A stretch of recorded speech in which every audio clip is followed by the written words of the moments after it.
Hi, Gemini rising sign. Here is your weekly forecast starting on the 9th of February until the 15th of February.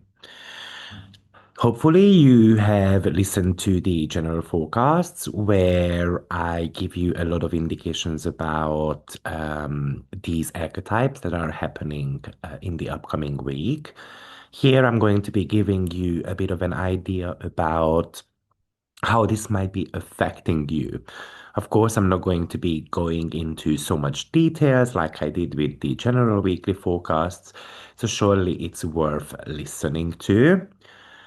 And if you would like to study with me more, then don't forget about the membership program that I have just launched, and you can have 250 courses and webinars all together at your disposal, and you can watch them as many times as you would like to. But Gemini, rising sign. The very first stop for you is Mercury. Mercury is making a conjunction to Pallas Athene, and then pretty much both of them are going to be meeting up North Node as well. And this is happening in your 10th house, which is connected to public image and your life mission. So it really feels like that maybe there is some confusing situation or development happening at work, but actually it gives you an opportunity. Maybe it's about stepping into a visionary role. Maybe you are coming up with strategic moves to be able to step on the path that you have always wanted to be. Remember that Mercury is the ruler of your chart, so that's also talking to us about having to be kind of like promoted, having to be visible if we want to make improvements in our career department. This is about you receiving news about how you are perceived by the public, how you are perceived by your bosses as well, and maybe that forces you for a strategic rethink of your personal brand. Like, how do I want to come across? So, therefore, a boss and an authority figure maybe gives you a hint about your future path, and that feels fated. Or maybe you are ready to somehow merge your artistic spiritual side with your professional persona. Or this is about you having to put the hard work in to kind of create your long-term legacy. I can also imagine that, for example, you are planning out to go back to work, for example, after pregnancy, because Mercury rules your fourth house as well. And even though that's not connected to pregnancy directly, but of course, that's about building the family. Our next stop is Sun in Aquarius sextile Chiron in Aries. So that's going to be switching on your ninth and 11th house. And I can imagine that sharing your belief systems can help you find a tribe that you finally feel you belong to. Or I can imagine you teaching a class, for example, writing an article about maybe certain type of social struggles or a struggle that you have personally had to come through because you want to be inspiring a friend of yours, you want to be inspiring a large group of people. Or I can imagine a travel experience or even higher study that introduces you to a community that might be healing you, healing your fear of being the odd one out. This might be about you having to overcome your stage fright as well. And yes, I want to be visible. You know, there's a lot of visibility going on currently in your chart with Mercury, Pallas, North Node in the 10th, Saturn, Neptune, and Chiron in the 11th as well. The ninth house, those are the most visible houses of all. I can also imagine that you are kind of like giving a bit of a counseling or even lecturing to a friend of yours to help them navigate certain type of conflicts in their own lives as well. Or like I said, this is about you trying to heal your social anxiety. Also, this is about you becoming honest with in regards to your future goals Or potentially you might be trying to attract opportunities like a new mentor, or potentially you are thinking about what to study.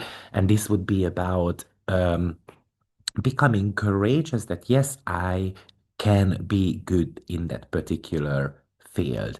So imagine that you would like to become an astrologer and you need a mentor. Then my hands are up. Come and join my mentorship programs.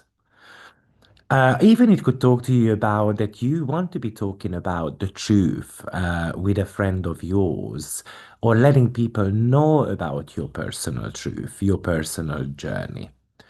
We also have got a Mars Vesta conjunction happening in your ninth house. And this is super important because Mars is the dispositor of Saturn. And as soon as Saturn moves into the sign of Aries, Mars and Vesta on the very same day, they are also making a conjunction.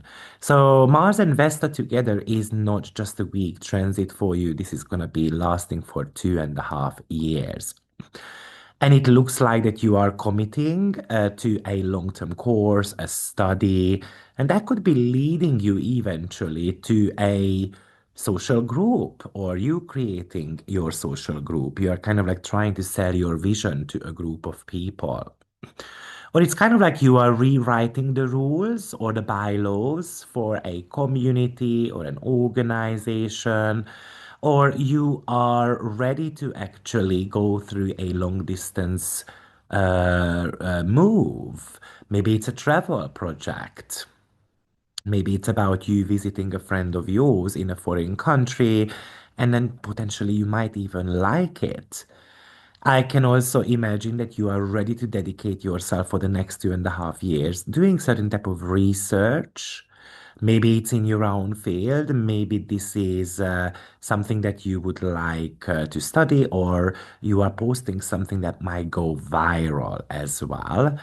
Or maybe it's about recalibrating your belief system and then deciding which long-term goals are worth your limited time, because Saturn is obviously limitation, so we don't always have as much time as we would like to. Or I can imagine that you are taking on the responsibility of a mentor for someone, for example, to a friend of yours, to a group of people, and so forth.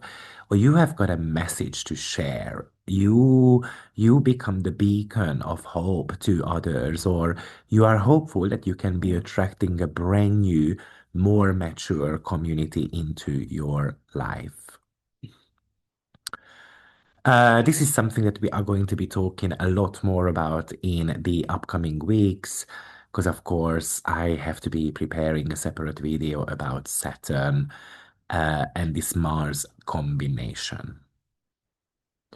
Next up is Jupiter and Juno opposition. That is happening in your second and eighth house.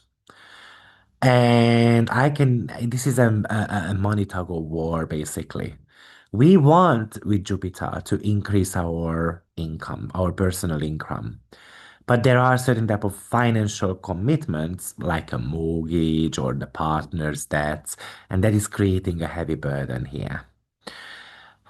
Maybe you see a chance for financial abundance, but it might require giving up some of the autonomy to a Juno archetype, which will be, for example, a business partner. Or maybe you have got a bit of desire to splurge on personal comforts, and that might be conflicting with that Saturnian sign. So that's a partner who has got more of a rigid type of approach to saving accounts and so forth. Or, it's kind of like a contractual agreement that involves money, but it comes with strings attached. And somehow it might feel like that this would be limiting me.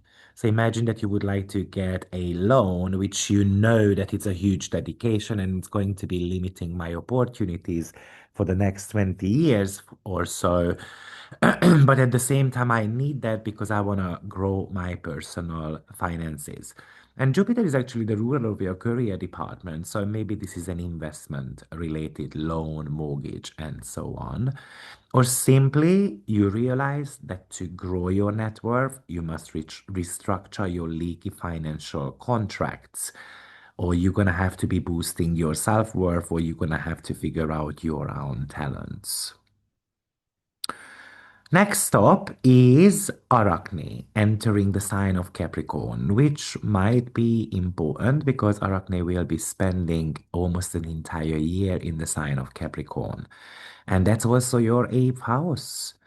So maybe it's finding a legal way to restructure your taxes or debts, or you are kind of like thinking about how you can minimize those. With Capricorn, often we want to minimize something. Or maybe you decide to go to a therapy, you're doing self-reflection, and you suddenly see that web of family trauma and how to untangle it or how it causes you kind of like limitations in your life. Or maybe you do a lot of research. I mean, Anarchy in the eighth house is very much about research. So you might be researching financial opportunities. You might be trying to find ways of creating stability in your life. But this would be telling you that it's not going to be a quick win. This is going to be something that we have to be reweaving in the next 1 year. Or I can imagine that you and your partner will sit down to discuss, the mechanics of the relationship, the resource matters, or even the intimacy department also. Or I can also imagine that you are ready to do some metaphysical studies. And often with Arachne, we want to do it with technical perfection. Next up is Amor enters the sign of Pisces, and Lilith will enter the sign of Aries. So with Amor, which is very much about that, like like falling in love. It's a very compassionate asteroid.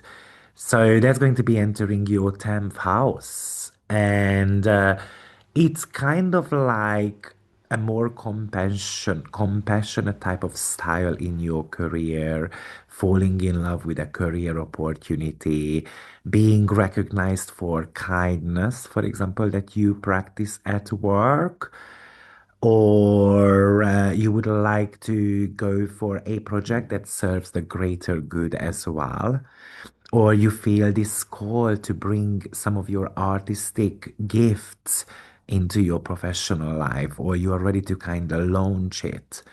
Maybe you are ready to let go of a professional grudge that you have held against someone, and therefore I'm ready to kind of move away from this connection. Or you're gonna start seeing your divine potentials and then you're kind of like falling in love with it. Now, Lilith entering the sign of Aries, which is your 11th house, and of course, this is important due to the fact that pretty much Lilith is gonna be paving the path in front of Saturn. And for you, Lilith, it's about walking away from a group, a social circle that maybe demands too much from you. Maybe this is about you walking away from a work that demands a lot. And that would make sense why we have got those strategic moves with Mercury and North Node and Pallas Athene, and of course, Amor as well. Maybe it's about you getting together with certain type of outsiders, and then we want to rebel together. We want to be challenging the status quo. I can imagine that you are ready to speak the hard truth, for example, with your friends. I can imagine that my long-term goals are not going to be dictated by what others are expecting of me, what the society expects me to do. Or you simply decide that you are going to go on alliance with a certain type of individuals, but without losing your individual fire.